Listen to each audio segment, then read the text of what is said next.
Assalamualaikum warahmatullahi wabarakatuh. Salam jumpa. Sahabat, kita berjumpa kembali dalam obrolan Mang Hadi, dan kali ini saya sungguh merasa beruntung karena kedatangan tamu bukan orang sembarangan. Luar biasa. Selamat datang Pak Hairansyah. Alhamdulillah, amin. Selamat datang. Assalamualaikum warahmatullahi wabarakatuh. Waalaikumsalam warahmatullahi. Saya dapat penghargaan ini. Terima kasih banyak karena Pak Hairansyah, Komnas HAM kita yang waktunya lebih banyak di Jakarta, kali ini berada di Banjarbaru. Dan saya beruntung mendapatkan kesempatan untuk datang di acara obrolan Mang Hadi. Ini boleh dikata sebagai edisi perdana nih.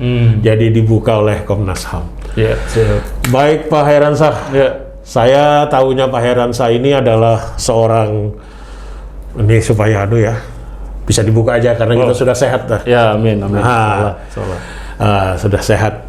Bahkan baru vaksin tadi ya. Dan kalau mau ke Jakarta juga harus rapid.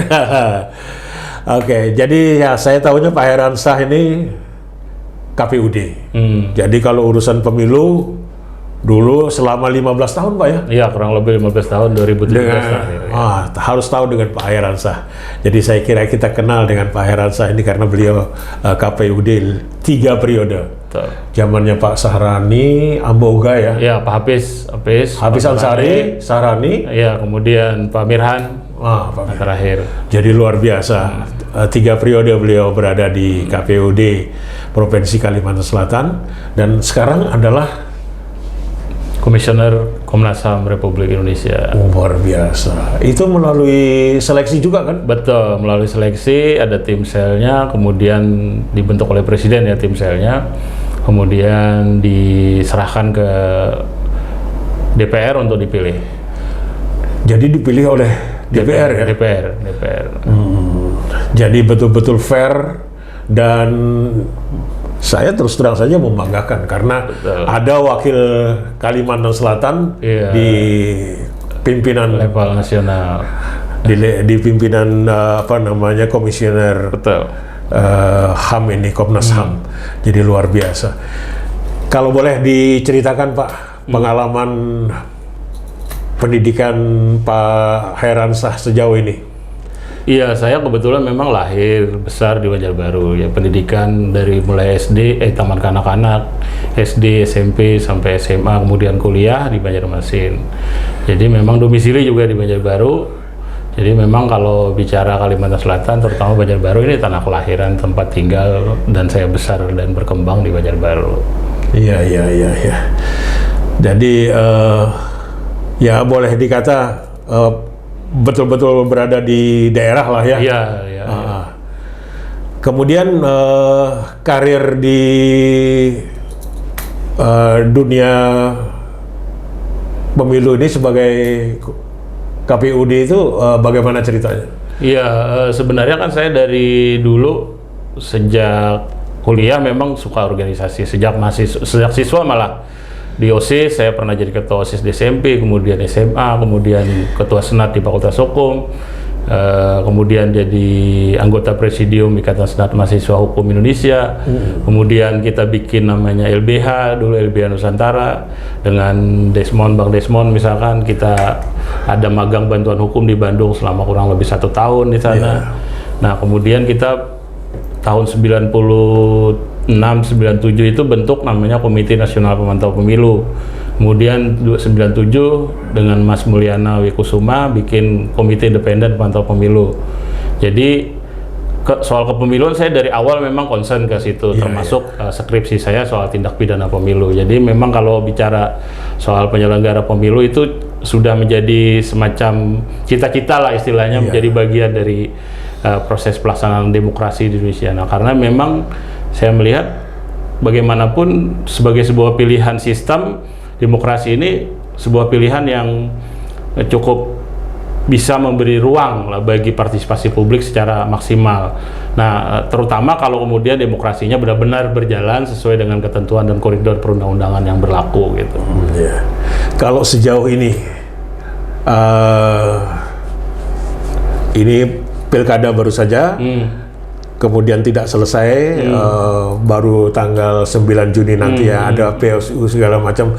Komen Pak Heransa gimana? Ya, kebetulan saya juga di Komnas. Komnas itu punya concern juga untuk melakukan pemantauan terhadap penyelenggaraan pemilu, baik pemilu legislatif, pemilu presiden kemarin 2019 maupun pemilihan kepala daerah. Iya. Kenapa jadi kami concern? Karena memang salah satu hak asasi manusia itu hak untuk kedaulatan rakyat kan, hak untuk menyampaikan pendapat, hak untuk ikut serta dalam pemerintahan dan ikut serta dalam pemilu terutama. Dan kemudian menjadi penting istilahnya pelaksanaan pemilu itu dilakukan pemantauan karena dia akan melahirkan, kalau dulu adalah anggota legislatif yang membuat undang-undang. Nah, kemudian sekarang kalau di daerah ada perda, kalau sekarang kan pemilihan kepala daerah secara langsung juga selain presiden.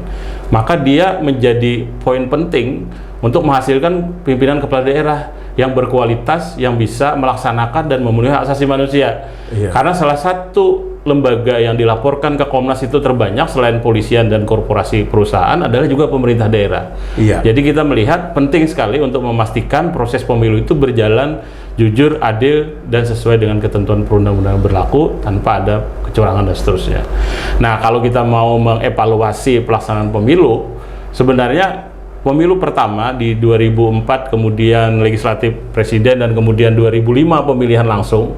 Saya kira pada saat-saat itu semua orang, ini kan menjadi perhatian publik ya secara nasional, dan kemudian itu pemilu langsung pertama. Fairness-nya itu sangat terlihat, jadi sangat kuat bagaimana pelaksanaan pemilu itu karena semangat reformasinya masih juga sangat kuat. Tapi belakangan orang sudah mulai memahami permainan pemilu ini seperti apa.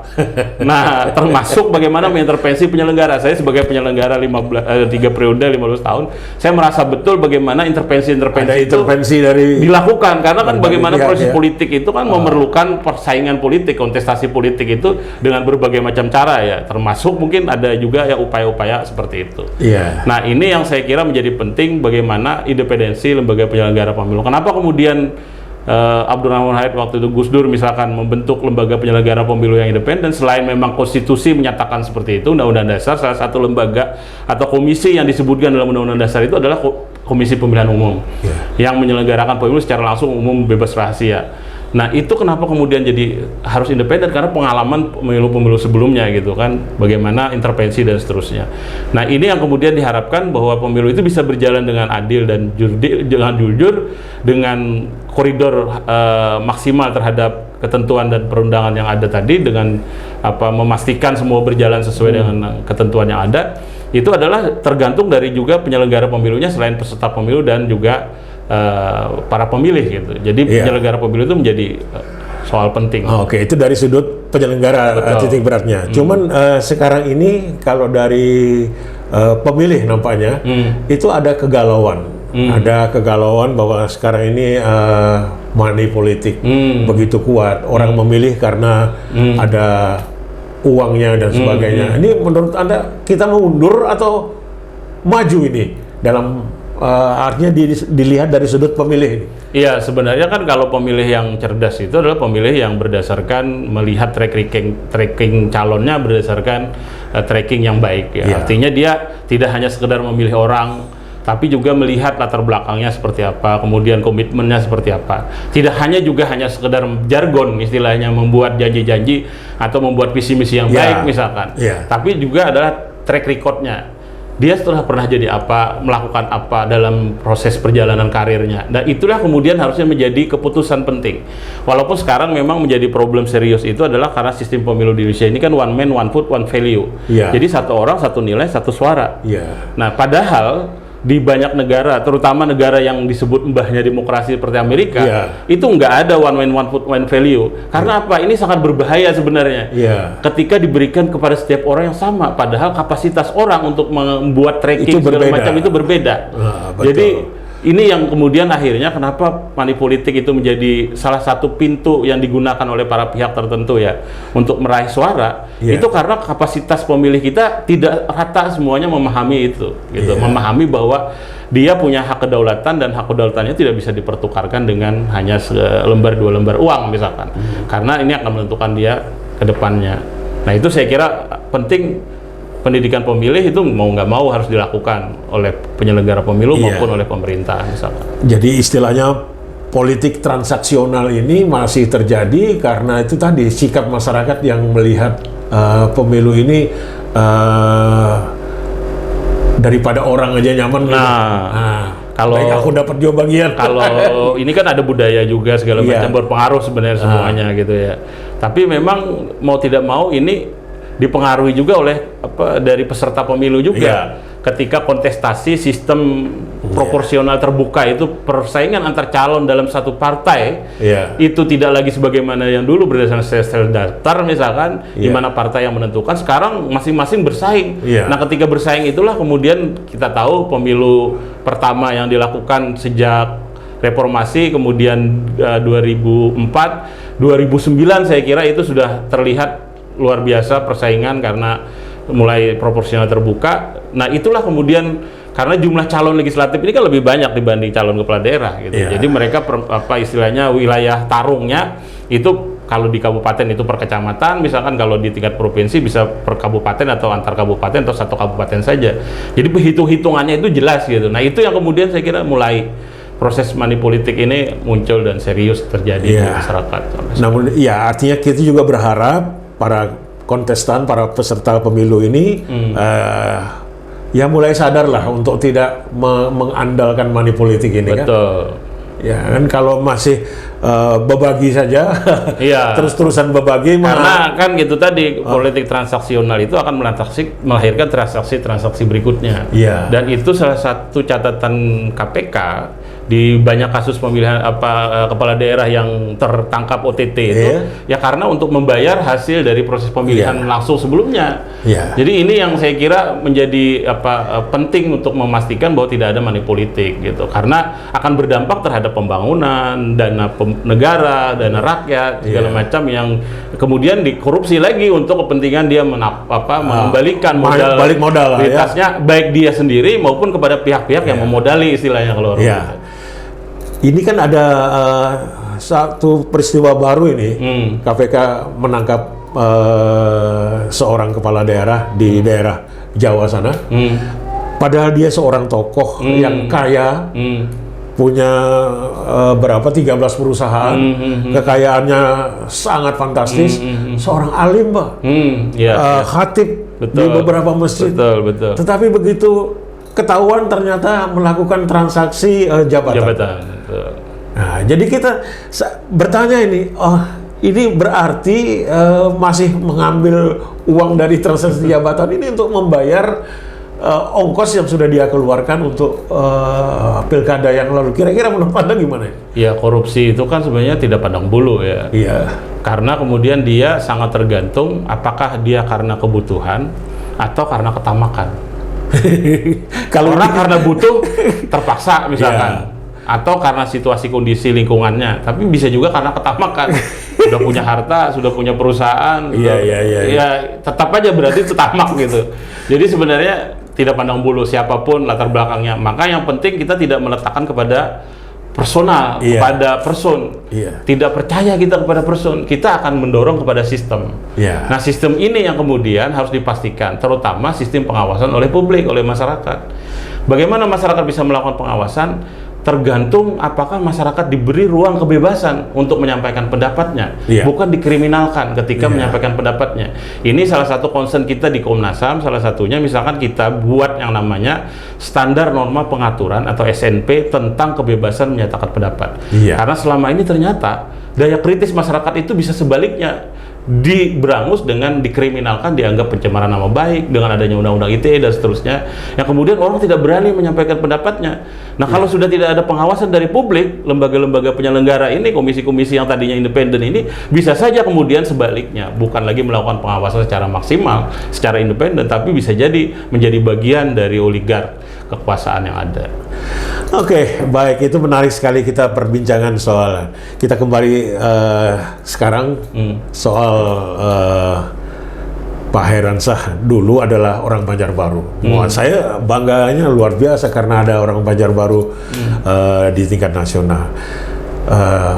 Pilkada kita baru ini juga menghasilkan orang Banjarbaru nih, Pak Denny Indrayana. Saya dengar dulu dengan Profesor Denny ini kawan akrab bagaimana ceritanya? Iya, memang saya SD itu satu komplek ya. Dia Mawar Kencana, saya di SD Dahlia. Jadi kalau kita makan di kantin, warung, pasti ketemu lah istilahnya. Tapi nggak terlalu akrab. Hanya kenal gitu aja. Tapi waktu SMP, kita satu SMP. SMP 1 SMP 2, SMP 2 di Banjarbaru, di Banjarbaru 3 kan. Itu satu SMP. Kemudian kita organisasi di Palang Merah, kemudian organisasi di Pramuka, terutama di Pramuka yang inten. Karena kita pernah mewakili Kalimantan Selatan, waktu itu lomba tingkat. Dulu ada namanya lomba tingkat Regu Penggalang. Nah, kita mewakili Kalimantan Selatan karena SMP 1 waktu itu Regu Kuda menang di tingkat provinsi. Sehingga kita berangkat ke Cibubur waktu Jadi itu. Jadi kita itu maksudnya Pak Hairansyah dengan Prof Denny ya? Ini satu grup kita. Tahun 87 itu, 1987. Jadi itulah pertama kali kita berangkat ke Jakarta. Bersama-sama dengan Prof Denny pada saat itu sebagai juga anggota Regu di Regu Kuda. Nah, kemudian SMA, begitu juga, saya satu SMA dengan dia, SMA 1 Banjarbaru, kemudian sama-sama di organisasi, dia Badan Perwakilan Siswa, saya ketua OSIS-nya, jadi dia anggota DPR-nya istilahnya, kalau di dalam struktur negara kita, saya presidennya lah istilahnya. Eksekutif lah. Iya, ketua OSIS-nya. Nah itu sama-sama juga. Kemudian kita ikut ada lomba debat soal narkoba, saya satu grup sama dia, kita menang juga di tingkat provinsi. Jadi banyak hal yang dari mulai sekolah itu ya kita bersama-sama, bahkan kalau dibilang saya sudah lebih dari saudara sebenarnya karena sering juga tidur di rumahnya, demikian juga dia sering ke rumah saya dan seterusnya, main seperti itu. Jadi sebenarnya orang gimana sih Denny ini? Pertama memang kalau orang sepintas lihat ya, baru kenal atau tidak kenal itu ya sepertinya dia seriusan orangnya gitu. Tapi kalau udah kenal tahu milenial juga gitu anaknya gitu kan. Jadi sangat terbuka gitu ya. Serius, memang seringkali juga serius, tapi juga candanya juga banyak gitu. Jadi bagi saya yang sudah dari sejak SMP SMA itu intent, memang dia hidup dengan penuh kesederhanaan, walaupun sebenarnya dia bisa lebih dari itu. SMP saya kira dia sudah bisa nyetir mobil, sudah bisa bawa mobil, beberapa hal dia bisa lakukan itu, tapi dia tidak mau lakukan misalkan. Nah demikian juga kalau dia ulang tahun misalkan, yang saya tahu beberapa kali berhadapan dengan orang tuanya, waktu itu ditanya misalkan, Den, kamu mau hadiah apa nih ulang tahun? Enggak Pak, saya cukup hadiahkan buku saja. Waktu itu saya ingat buku Indonesia 45 tahun Merdeka, waktu itu ada seri buku sejarah itu. Dan kok buku sih? Ya iyalah, kita kan baca sejarah, kita terus tahu bangsa kita seperti apa gitu saat itu. Ini salah satu itu. Atau kemudian cara dia berpakaian, sampai salah satunya kaos kaki ya, maaf bolong gitu. Dan saya bilang, ini sudah bolong, belain sebelah pulang, satu sebelahnya yang lain warna hitam, yang satu abu-abu gitu. Kamu gimana sih? Ya nggak apa-apa, saya biar aja, sama-sama dipakai di kaki juga gitu. Itu salah satunya. Sampai saya kira SMP juga gitu, SMA. Nah, tapi kemudian juga saya kira pendidikan agama, latar belakang agama. Saya ingat waktu dia ke Amerika ya, tahun 94 dia lulus S1 di UGM, ingat ngurus paspor ke Banjarmasin, kemudian dia kuliah di Amerika S2. Pulang dari S2 di Amerika, dia bilang, saya sudah selesai kuliah, saya mau cari pesantren. Loh, kenapa Den? Saya mau update lagi soal agama saya ini. Karena kan tahu pergaulan hidup di Amerika, apa yang dilihat segala macam itu, saya harus kembali lagi. Jadi dia masuk pesantren dulu, sempat ikut pendidikan pesantren di Al-Falah kalau nggak salah. Salah satunya itu, jadi dia nilai keagamaannya juga. Nah, kita waktu SMA misalkan itu, kalau bulan Ramadan, sholat tarawihnya itu di sekumpul. Kalau udah malam, itikafnya di Masjid Al-Mukarramah Martapura. Jadi ya mungkin itulah juga doa-doa itu yang kemudian selain orang tua ya, yang diijabah lah istilahnya, sehingga dia juga menjadi sukses dan seterusnya. Dan yang paling penting dia selalu ingat dengan temannya. Profesor Denny ini kan sangat memerangi korupsi. Menurut Anda gimana?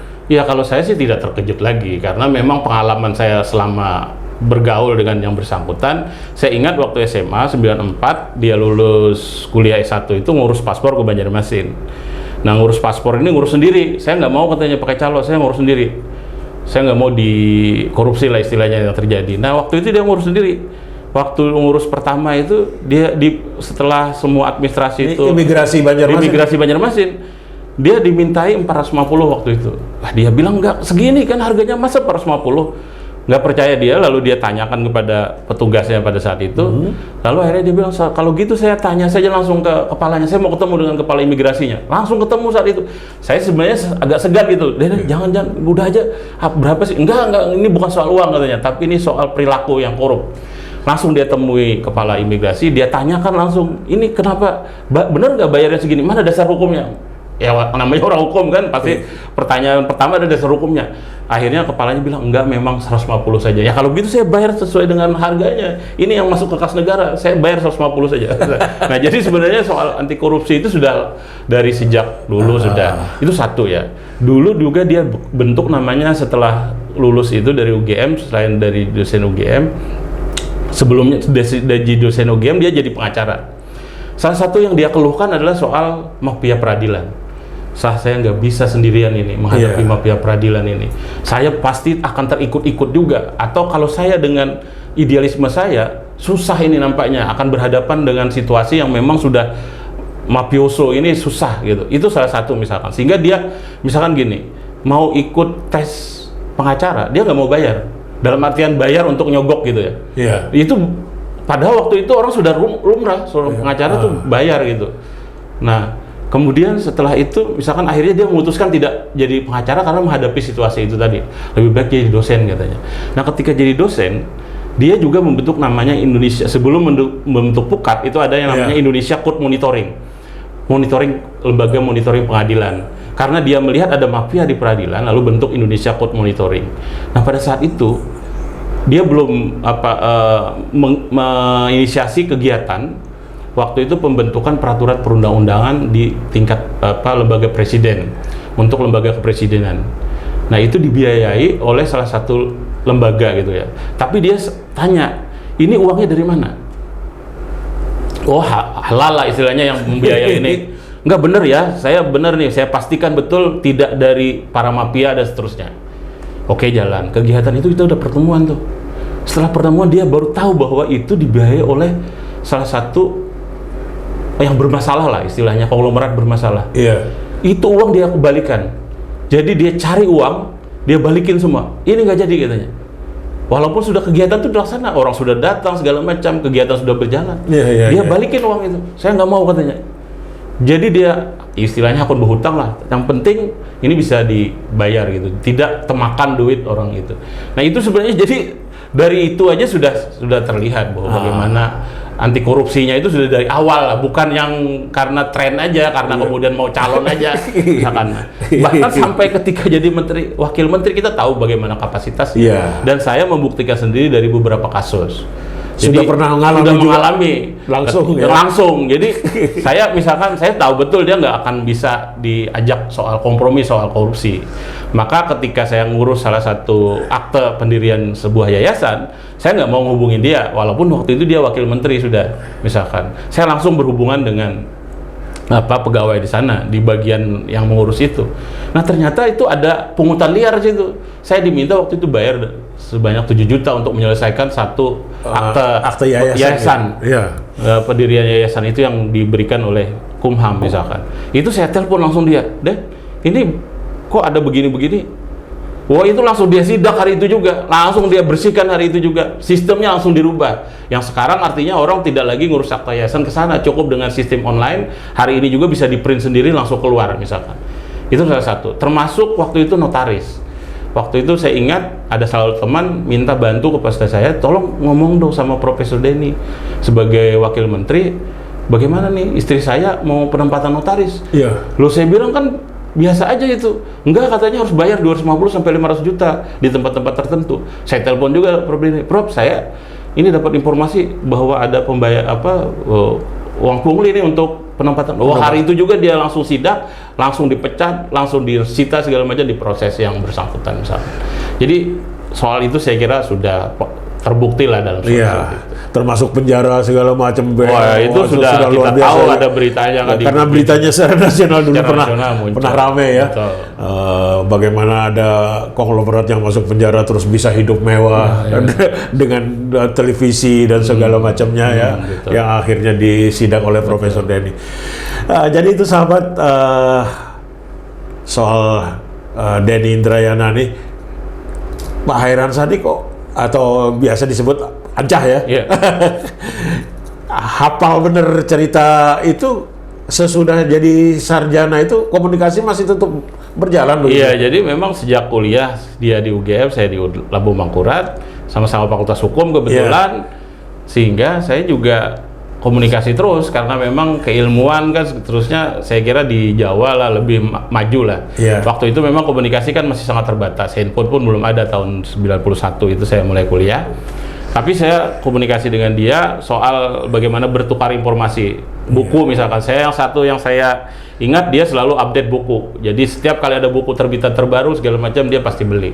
Sehingga saya juga minta gitu ya. Saya mintanya. Nah, kemudian dia ada dulu di UGM itu majalah Mahkamah namanya. Itu informasi-informasi terupdate soal hukum saya juga minta dikirimi. Jadi sebenarnya kita bertukar informasi dan seterusnya sampai kemudian selesai kuliah. Saya di LBH bikin lembaga bantuan hukum, ya tetap juga termasuk minta tolong dia juga waktu itu karena saya nggak punya uang untuk jadi daftar pengacara praktek waktu itu 250.000, saya juga minta sama dia waktu dia sudah jadi pengacara misalkan waktu itu di Jakarta. Jadi memang terus-menerus intens lah istilahnya, nggak putus-putus berkomunikasi dan berhubungan. Baik, terakhir ini Pak Hairansyah, kita melihat Kalimantan Selatan sekarang ini. Kondisi sekarang ini Kalimantan Selatan, kalau kita bandingkan dengan daerah-daerah lain yang ada ya di Indonesia ini, apa tantangan yang terbesar yang harus kita lakukan sekarang ini? Iya, sebenarnya memang ini problem seriusnya ini memang soal sumber daya alam ya, tata kelola. Pertama, tata kelola sumber daya alam, karena memang kondisi sumber daya alam kita ini kan sangat terbatas ya. Pertama, luas wilayah seluruh Kalimantan itu Kalimantan Selatan paling kecil. Sumber daya alamnya walaupun besar tapi terbatas gitu. Nah, tata kelola wilayah ini penting kenapa? Karena daya dukungnya sudah mulai tidak memadai. Karena tadi kalau dieksploitasi terus-menerus yang ekstraktif misalkan, tentu akan terjadi penurunan, dan sekarang kan bencana ekologi terjadi gitu. Nah, itu tantangan terbesarnya. Maka pertama adalah harus ada moratorium sebenarnya kebijakan soal sumber daya alam ini.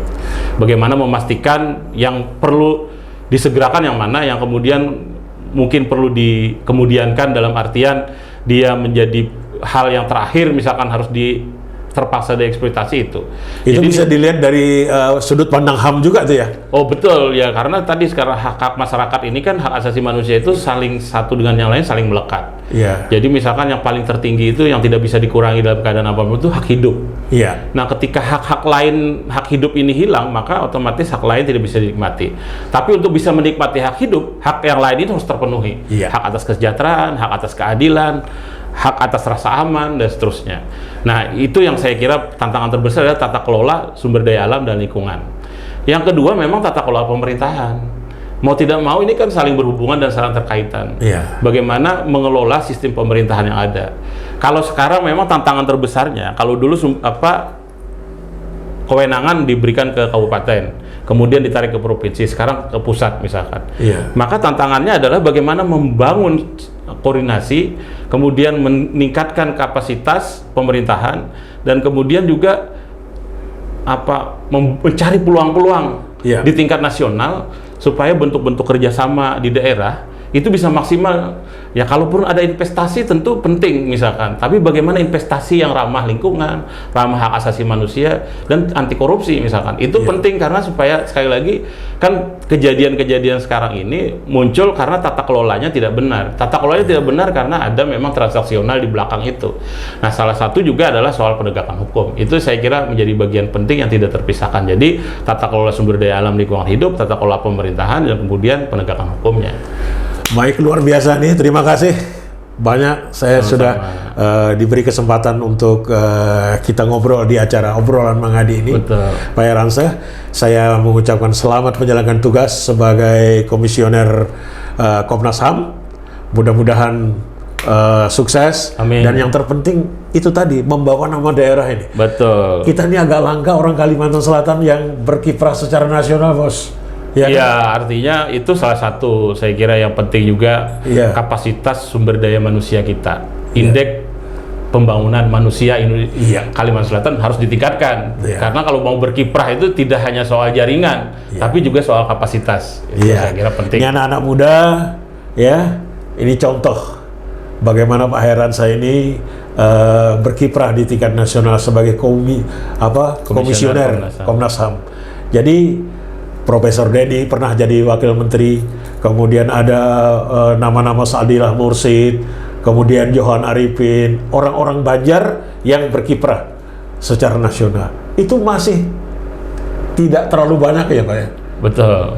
Artinya sedikit benar lagi. Iya. Oleh sebab itu anak-anak muda, mari berkarya, belajar yang tekun, yang sungguh untuk kemajuan Indonesia. Saya kira begitu. Terima kasih banyak. Terima kasih banyak Pak Adi. Assalamualaikum warahmatullahi wabarakatuh. Waalaikumsalam warahmatullahi wabarakatuh.